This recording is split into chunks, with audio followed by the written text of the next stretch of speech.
Hi, dreamers. I'm Percival. And I'm Vivian. And we are your hosts of the Dreamscape Chronicles. If you would like to share a story for us to tell or come on the show and share it yourself, we welcome all dreamers to contact us at dreamscapechronicles@outlook.com. Our Patreon is now live. Just search the Dreamscape Chronicles. We will also be putting a link in our show notes to make it easier to find.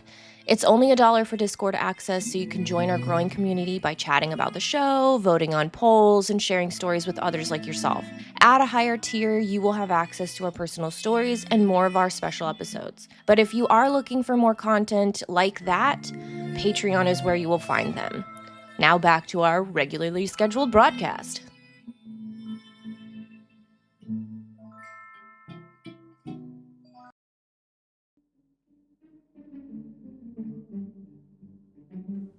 Welcome back, dreamers.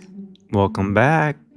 The chains are rattling, the birch switch is itching for a swing, and Krampus is here to deliver some delightful dark holiday cheer. Settle in if you dare as we dive into the chilling tales and festive frights of the season. Before we go into it, let's have a quick little announcement. You all probably noticed there was one free and one paid episode last month. Going forward, while we continue through the holiday season and into the new year, this will be the case as well. When our schedules are more aligned, we hope to produce more episodes. However, this means we need some more support to do that. So make sure you are signing up for our Patreon, because this is where all our bonus material will be compiled for you in the future. And don't forget to like, follow, and share. All those as well. I have to say, I have Germanic background, and I knew almost nothing about Krampus going into this, and now I can tell you I have no idea how to say any of the words in German either. So I feel like going forward, I'm going to broadly apologize To your ancestors. to my ancestors, to any persons who might have Germanic background or know how to say these words in German. I'm sorry. And if you feel compelled, send all your complaints to dreamscapechronicles@outlook.com. Yes, we'll file them in the very important complaint department, also known as our trash bin. No, but seriously, we take constructive criticism seriously. Yes, definitely. Send us your opinions. We'd love to hear them. And if you have any questions about anything that we haven't covered, please send those our way as well. We'd love to expand on anything. Well, V, let's not keep our listeners waiting and just jump right in. In the high Alpine valleys, when winter closes the passes and the world becomes a cathedral of snow, the people once spoke of a woman who walked unseen among the houses. She did not knock. She did not announce herself. Yet by morning, signs would appear. Threads tangled, bowls overturned, footprints that ended abruptly at the threshold. Some families awoke blessed, full pantries, orderly hearths, children sleeping peacefully. Others found knives dulled, flax shredded, and a sense, deep and animal, that something ancient had judged them wanting. Her name was Frau Perchta.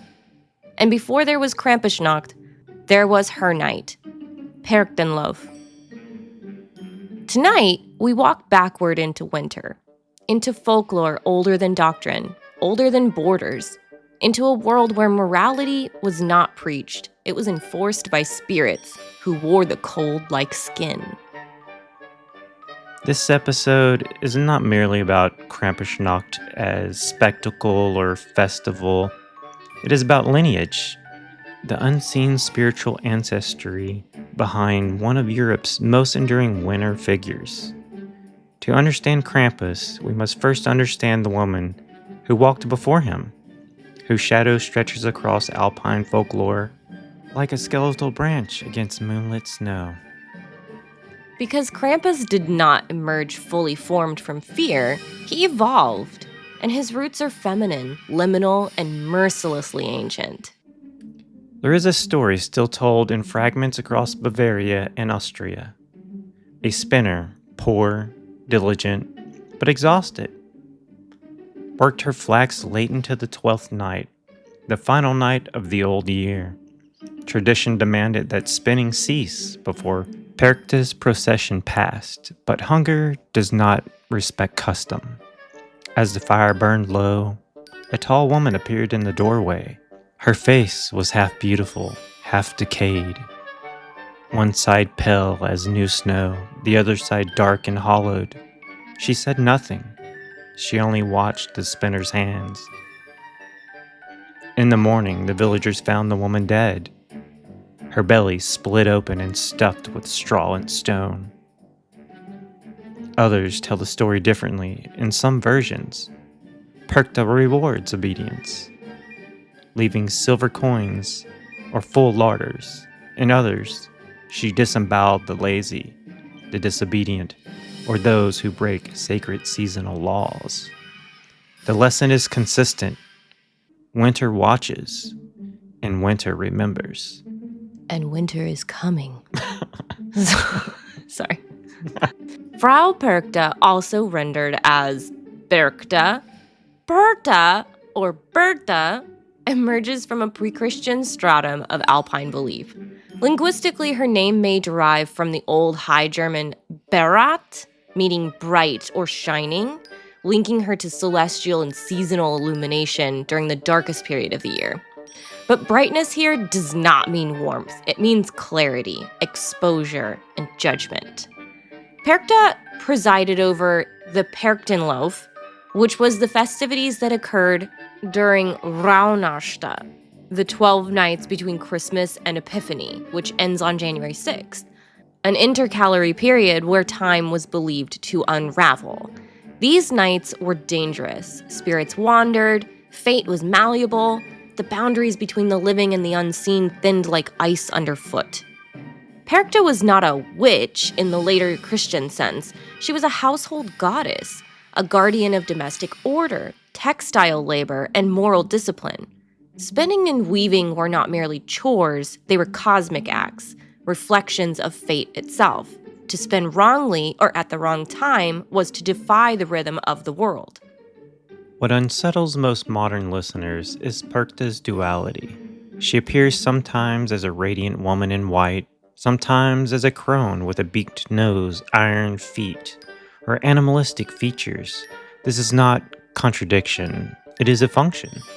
She is both rewarder and punisher, reflecting an older moral economy where ethics were seasonal and survival based.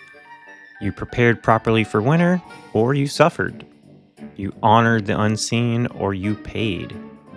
This duality is crucial. Perchta does not tempt, she does not negotiate, she enforces. In this way, she becomes a prototype for later punitive winter figures. She walks with an entourage, Perchten, masked spirits who clang bells, wear animal skins, and terrify communities into remembrance. Sound familiar? As Christianity spread through the Alpine regions, older spirits were not erased. They were recontextualized. Perchta's procession did not vanish, it fractured. Her terrifying companions, once neutral enforcers of seasonal law, became increasingly demonized. The masculine, horned elements of her retinue, already animalistic, began to separate from her identity. Over generations, these figures took on new roles, new symbolism, and eventually a singular name. Krampus does not replace Perchta, he descends from her. He inherits her timing, her methods, her terror, but where Perchta judges the household, Krampus narrows his focus to children, to moral behavior, to transgressions framed in simpler terms. Before Krampus dragged chains through village streets, before he stalked St. Nicholas through December nights, he walked in the shadow of a woman who ruled winter without apology. And now that we've met the judge, it's time to meet the executioner. In the Tyrolean village of Imst, centuries ago, there's a story still whispered on cold December evenings.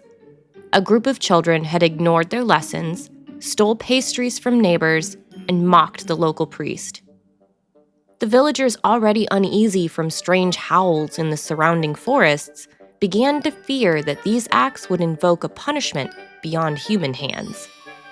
On the eve of St. Nicholas Day, the children were left alone, preparing for the visit of the kindly bishop figure. But as the bells of the village church tolled in the distance, a figure appeared at the edge of the snow-covered forest, a creature entirely at odds with comfort. Horned, fur-clad, carrying a bundle of birch branches, its eyes glowed with a flickering otherworldly light. Krampus had arrived. One by one, he seized the disobedient children, not to kill, but to drag them to the edge of the forest, where they were shaken, scolded, and sometimes threatened with being carried away in his sack. The children returned home, pale, shaken, and fully chastened. Their parents swore afterward that the figure had vanished as suddenly as it appeared, leaving only deep hoofprints in the snow. This story, recorded in local chronicles in the 17th century, is among the earliest detailed accounts of Krampus's nocturnal visitation, a vivid depiction of a creature who is neither devil, entirely, nor angel, but a liminal enforcer of moral order. And what strikes us here is the intersection of fear and pedagogy. The children are not victims of mindless violence. They are confronted with the consequences of stepping outside communal norms. And yet, Krampus exists in a realm beyond the law, operating on instinctive elemental principles of justice. He's both supernatural and socially functional, a mechanism of cultural memory and moral enforcement. To understand Krampus fully, we must trace him back through layers of cultural sediment. His horns, fur, and chains are not mere costume elements. They are symbolic vestiges of ancient ritual practice. Scholars suggest he is a direct descendant of pre-Christian Alpine deities, associated with winter, fertility, and the cyclical death of nature. One important element to consider is the wild man archetype. Common across European myth, a creature of the forest, mountain, and liminality, in pagan traditions, the wild man could act as a guardian, a punisher, and an agent of chaos, depending on human behavior and seasonal cycles. Krampus inherits these traits. His birch branch, the root, were originally instruments of agricultural and seasonal ritual, used to drive away malevolent spirits or to awaken the dormant land. Over time, they became tools for punishment, moral transgressions. Krampusnacht itself, the night of his visitation, is tightly bound to pagan observances of the winter solstice. The 12 nights following the solstice, the Rauhnachta, were understood as a period when the veil between worlds thinned. Spirits, ancestors, and elemental forces were thought to wander freely, making these nights dangerous but spiritually potent. Communities enacted rituals to protect themselves and to invoke blessings, lighting fires, wearing masks, drumming, and other forms of liminal theater that resonate with Krampus's ceremonial appearance. Krampus, in many ways, is the personification of these liminal energies. He is the chaotic counterweight to the ordered gift-giving of St. Nicholas, an embodiment of the shadow side of winter, and the cyclical death-rebirth motif that defines pagan solstice observances. Let's consider the tools of Krampus. Chains, bells, the animal pelts were not arbitrarily chosen. Chains are interpreted by folklorists and occult historians as symbolic representations of binding spiritual forces, a ritualistic chaining of chaotic energy during the winter. Bells, often strung across Krampus's costume, are used in countless Eurasian traditions to ward off harmful spirits, to mark liminal time, or to summon attention to a cosmic reckoning. The horns evoked horned deities such as Carnunos, the horned god of the forest, much like the Greek god Pan, or other alpine nature spirits. These symbols speak of fertility, animalistic power, and the deep connection between humans and the untamed wilderness, a wilderness not yet subdued by urban morality or doctrine. Even the mask-making traditions of Krampus reflect ancient ritualistic artistry. In certain Alpine villages, masks were carved from wood by hand, sometimes incorporating human hair or natural pigments. These were designed to induce fear, but also bridge human and spirit, to confront the living with the uncanny, and to externalize the invisible rules of community morality. Over centuries, Krampus has been shaped by coalescence. Early records from the 16th century show him as part of a seasonal dualism, a pairing with St. Nicholas. By the 17th century, ecclesiastical authorities began framing him as a demonic figure, a helper of the devil in moral sermons. Yet, in folklore, he never lost his role as a moral enforcer. Krampus is not evil in the sense of absolute sin. He is cosmic justice embodied. His punishments are proportional and narrative-based. The lazy are thrashed. The disobedient are carried away. The unprepared are reminded of their responsibilities. In essence, he continues the role Frau Perchta held, the enforcement of order and attention to natural and social law, but narrowed to a communal and familial context. Krampusnacht, then, is not a modern invention. It is a continuation of a long-standing ritualized engagement with fear, morality, and liminality. The community did not simply celebrate Krampus, they participated in the cyclical enactment of winter's power, acknowledging both the darkness of the season and the shadows within themselves. By walking the streets with masks, bells, and chains, villagers were performing a ritual that echoed back to the pre-Christian Alpine rites of the Rauhnacht. Krampus is simultaneously a cultural memory, a pedagogical tool, and a spiritual archetype. Having met Krampus in his earliest folktales, we now understand him as more than a horned figure of fright. He is a bridge, from pagan practice to Christian overlay, from the chaos of the wild to the domesticated moral order of the village. Now we should wander into the winter solstice itself and the broader Yuletide traditions, connecting the cosmic rhythms of the season to the behaviors and fears that birthed both Perchta and Krampus. Only then can we fully appreciate why the horned shadow still walks beside St. Nicholas every December. To understand Krampus and Perchta, we must step beyond individual stories and into the cosmic rhythm of the year itself, the winter solstice. The long night, the nadir of the sun, is a threshold moment. For the ancient people, this was not merely astronomy. It was a spiritual hinge, a point when the world paused between decay and renewal, darkness and light, death and rebirth. The sun, the ultimate giver of life, reaches the lowest arc. Shadows lengthen, cold and scarcity dominate the landscape. Communities confront both physical danger and metaphysical uncertainty. What rituals they enacted were not decorative. They were acts of negotiation with the universe. The solstice was sacred across Europe, from the Alpine valleys to the Baltic forests. Humans understood this night as a time of permeability. The veil between worlds thinned, spirits walked among the living, ancestors spoke in dreams. Chaos and order intersected. Rituals at this time, lighting fires, drumming, feasting, or masking, were deliberate engagements with unseen forces, designed to honor, appease, and redirect them. It is in this context that Perchta and Krampus emerge, not anomalies, not mere characters, but manifestations of the natural and moral laws encoded in the turning of the seasons.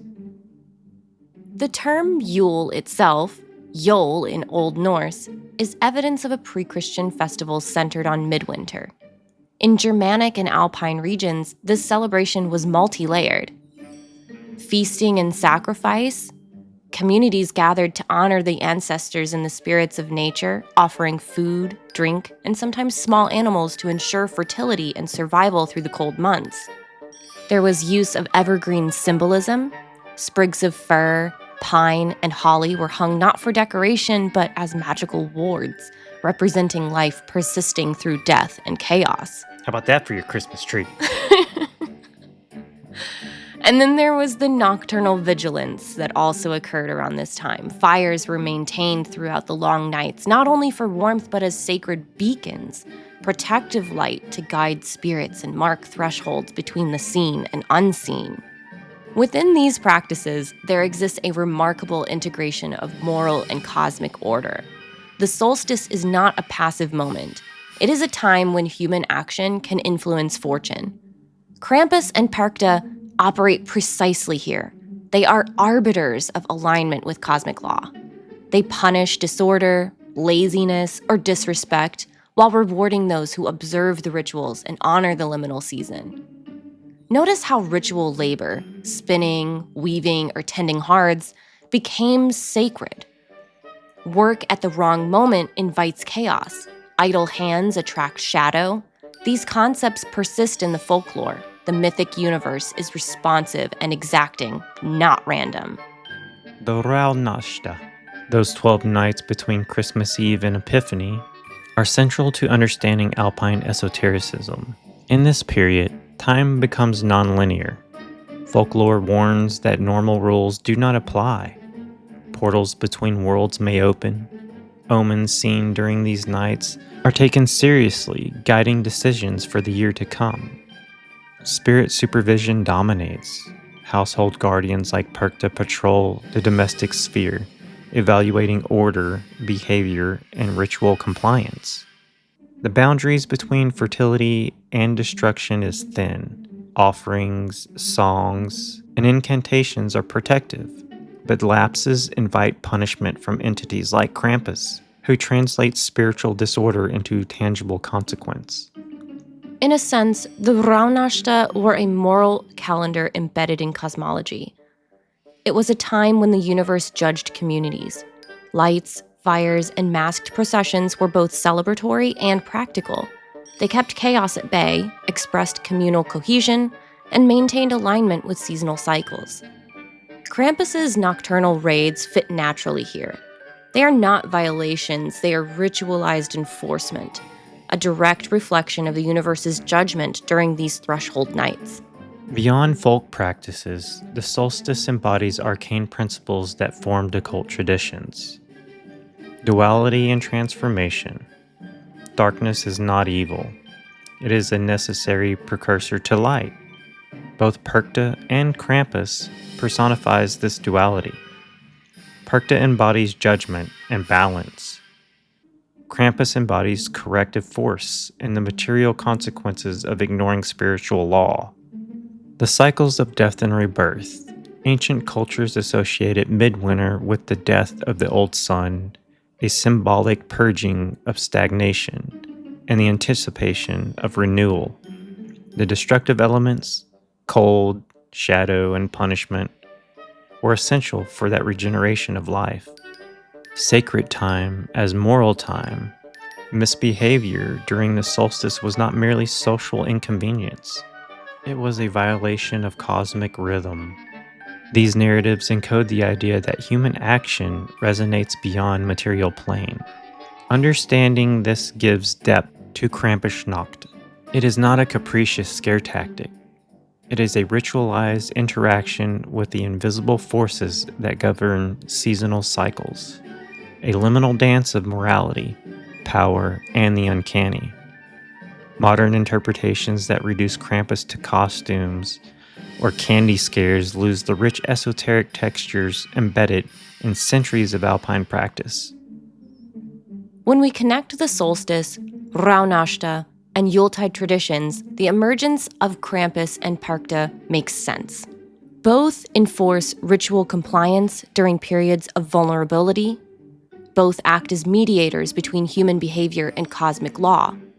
Both function as masks of liminality, reminding communities that thresholds demand attention and respect. In this framework, the horned figure is not mere mythology. He's the materialization of seasonal judgment, a reflection of fear, reverence, and the unseen powers that govern life in these cold months. Perchta is the broader arbiter. Krampus is her localized, targeted enforcer. Together, they map the moral and spiritual geography of midwinter. This understanding reframes holiday traditions. The feasting, the lights, the songs, and the masked processions are acts of participation in the cosmic order, not mere entertainment. Krampusnacht is therefore both festival and ritual, delight and dread, intertwined in the shadowed heart of winter. Having explored the solstice, Rauhnächte, and the deeply embedded traditions that shaped them, we now approach the point where Krampus intersects with St. Nicholas, the duality of gift and punishment that defines the winter narrative across Europe. Next, we will trace how these two figures, one benign, one terrifying, were paired in folklore, how they became a cultural dyad, and what their pairing reveals about moral psychology and esoteric understanding in Alpine communities.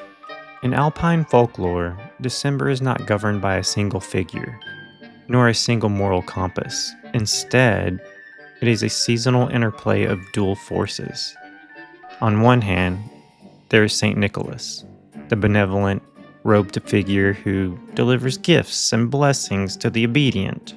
On the other, there's Krampus, the horned, shadowed enforcer who punishes misbehavior. This pairing is not arbitrary. It represents the balance between reward and consequence, grace and correction, order and chaos. Both figures inhabit the same night, yet their spheres of influence differ. Nicholas rewards, Krampus disciplines.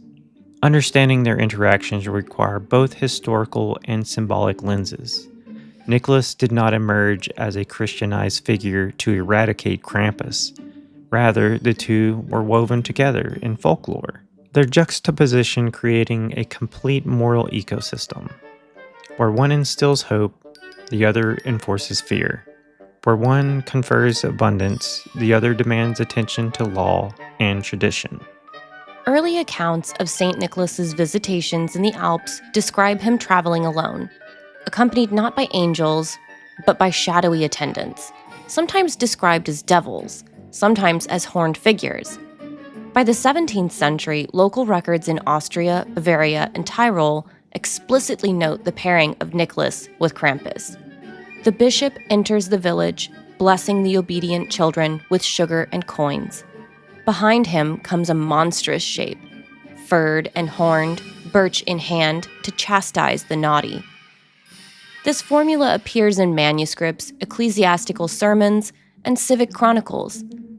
It reflects a pragmatic fusion. Christian morality was layered over pre-Christian enforcement rituals, not to erase them, but to channel and contain them within a socially acceptable framework. The symbiosis is also practical. Nicholas represents hope and social aspiration.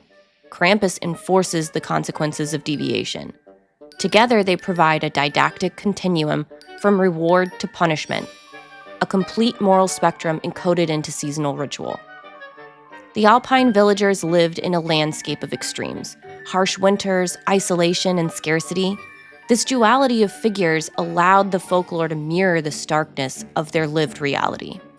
Esoterically, the Nicholas-Krampus pairing is fascinating. Nicholas embodies solar, generative principles: light, warmth, charity, abundance. Krampus embodies chthonic, liminal principles: shadow, retribution, and the wild unknown. Their contrast mirrors the seasonal dichotomy: sun and darkness, growth and dormancy, civilization and wilderness. Krampus is not simply an instrument of fear. He is a mirror, reflecting the consequences of straying from ritual, law, or communal harmony. Nicholas provides orientation. Krampus enforces trajectory. The duality teaches that morality is not abstract. It is embedded in cosmic cycles. Furthermore, the two figures represent temporal layers of morality. Nicholas is linear. He rewards obedience according to established rules.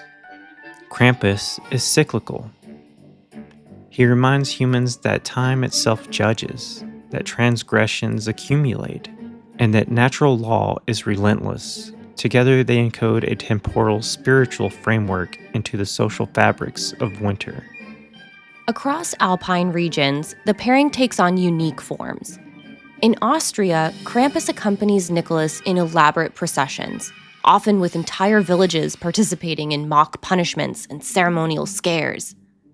In South Tyrol, masks are hand-carved and chained figures parade through the town squares, demonstrating the ritual's continued emphasis on communal moral spectacle. In Bavaria, Nicholas may appear with assistants such as angels or benign spirits, perhaps elves, while Krampus prowls separately, emphasizing contrast between grace and terror. Each adaptation reflects the local landscape, climate, and sociocultural pressures, yet the core principle remains consistent. Reward and punishment operate in tandem, bound to seasonal cycles and ritual observance. Interestingly, in some records, the relationship is framed as a negotiation rather than a strict hierarchy. Nicholas does not eliminate Krampus, he coexists, balancing and contextualizing his influence. Children are encouraged to reflect. Obedience earns joy, but deviation invites confrontation. Not arbitrary, but structured, proportional, and symbolic. This framework is remarkably sophisticated for oral tradition. It encodes ethics, cosmology, and social cohesion into seasonal storytelling. You know, what's interesting to me is that St. Nicholas and Krampus seem to be separated from Perchta from the get-go. Right. They split her. And now, with Santa Claus, they've combined them both. Right. It's like an American Perchta. Yes, yeah. Americanized, or whatever you want to call it. But yeah. He checks his list and you either get coal or presents, basically. Right. Two halves of one whole. Yes. Basically. They've basically been reintegrated into one entity. He has been integrated. I think I like Perchta better. I think so too, actually. She's the household goddess. Like, kids could be punished for not putting away their socks. I love Perchta. Not Santa Claus. Santa Claus. Okay, back on track. Okay, so from an esoteric standpoint, the Nicholas Krampus dyad illustrates alchemy of duality. Nicholas embodies spiritual illumination, Krampus embodies shadow work. Communities enact these archetypes externally, but they resonate internally. Children and adults experience both promise of reward and the fear of consequence. In this way, Krampus functions kind of like a psychopomp of moral consciousness, guiding the transition from ignorance to awareness, from chaos to order. Nicholas, conversely, models the integration of virtue, charity, and alignment with cosmic rhythms. Together, they form a ritualized mirror of human soul, reflecting the interplay of light and shadow necessary for holistic understanding. This duality is profound in ritual, in folklore, in human imagination. The light cannot exist without shadow. The Alpine winter, with its long nights and harsh environment, became the crucible of these archetypes. The narrative pairing of Nicholas and Krampus externalizes the moral and cosmic structure of the season, teaching lessons that resonate far beyond materialism. Now that we have explored the connections of St. Nicholas and Krampus, their historical cohabitation in Alpine culture, and their symbolic resonance, we are now ready to trace how these figures evolved across Europe, from local folklore into widespread cultural consciousness. We will examine adaptations across time and place, revealing the ways Krampus has been reinterpreted in occult, pagan, and modern context, and how the shadow of the Alpine winter continues to shape contemporary imagination. As folklore leaves its place of origin, it rarely remains static. Instead, it adapts to new social pressures, spiritual needs, and collective anxieties. Krampus is a prime example of this living transformation. As Alpine communities encountered political centralization and industrialization and changing moral frameworks, Krampus did not disappear, he just recalibrated.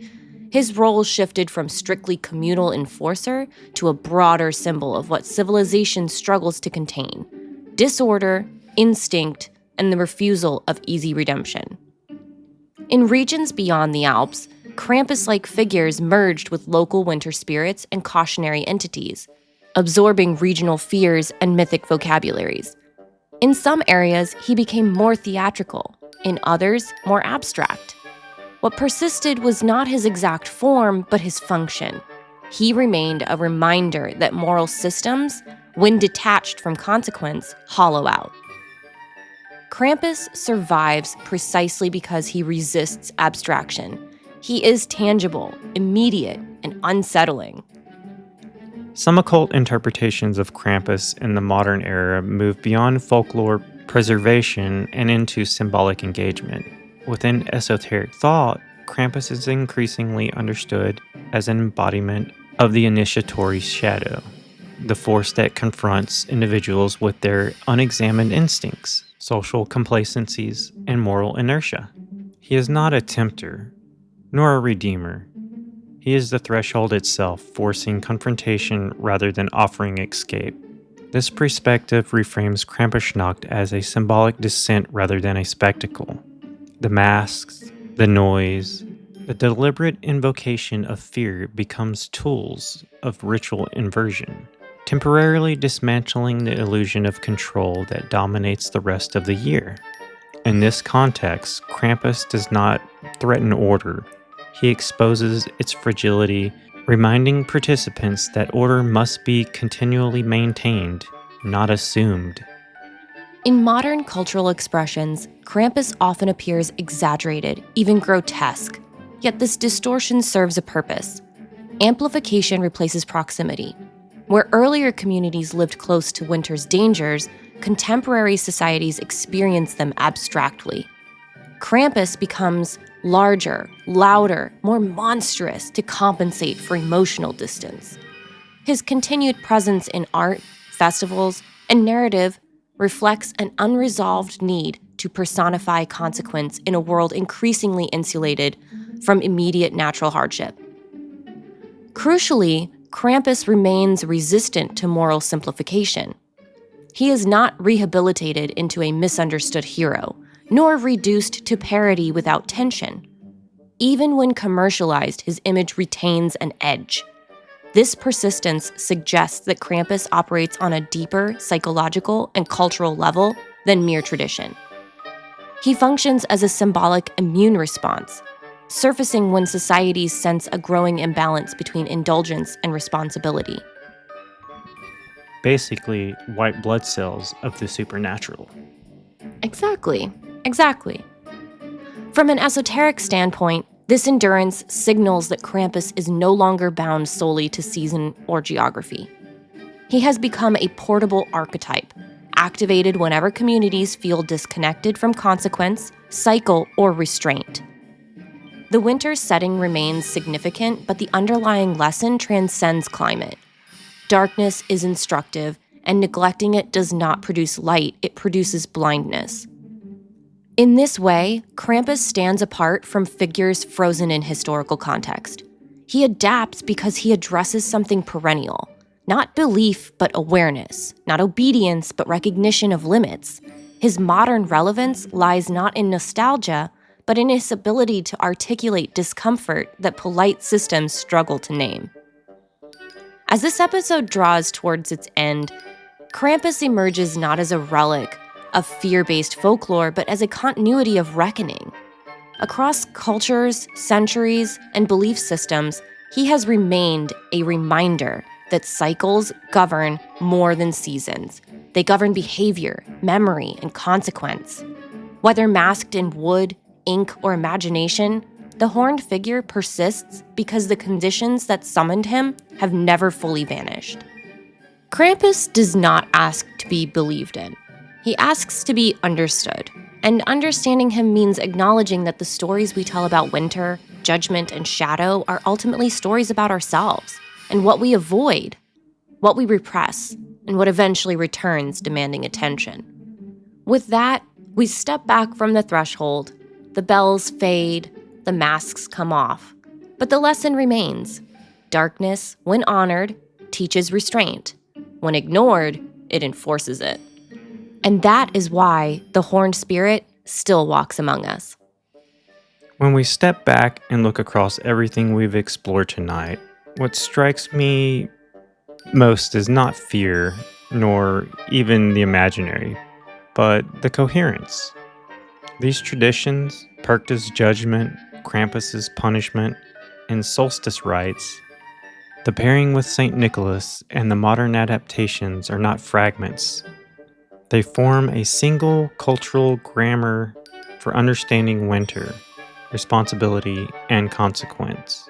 Each layer speaks to a world that understood survival as a moral act, not a passive condition.